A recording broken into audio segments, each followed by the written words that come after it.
the federal government has now said that they've saved 1 trillion naira in 2 months since the removal of that fuel subsidy. How does that, how do you feel about that? And what do you think should be the approach to, what these monies are channeled to?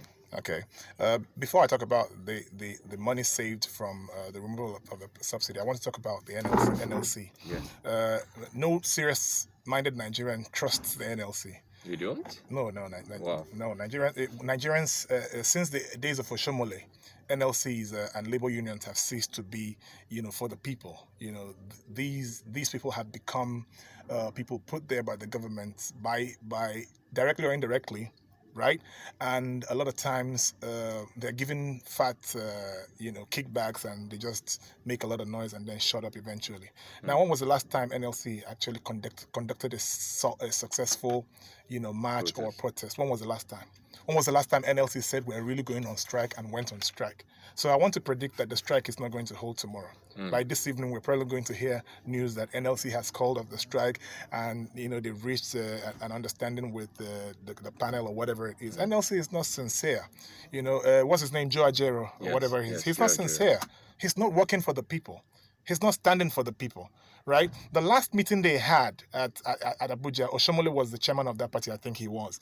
You saw him frolicking with Oshomole, bent over the table like the federal government sent Oshomole being a labor leader. That's right, I understand. But Oshomole, since his days of the labor union, has ceased to be for the people. Oshomole has become a typical Nigerian who doesn't care about the people, a typical Nigerian politician who cares about how much he can take away, from his office. Oshomole has ceased to be for the people since that time.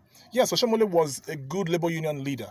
In the days of Oshomole, when he threatened to strike or to go on protest, governments shake, right? Because he did a good job. But since Oshomole became a politician, he became like I'm trying not to use a bad word here, but he's become like the typical Nigerian who is corrupt and doesn't care about the people anymore, right? So Ajero was there for looking with Oshomole. I saw him bent over, like he was starstruck. He has just met his icon. He's just met a celebrity who he's looking up to.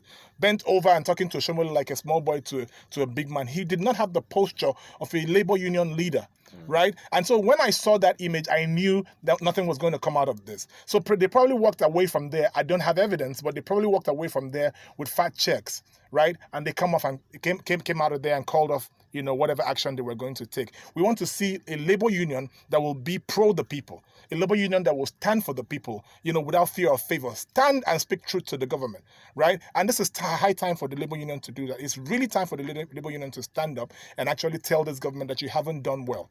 Now,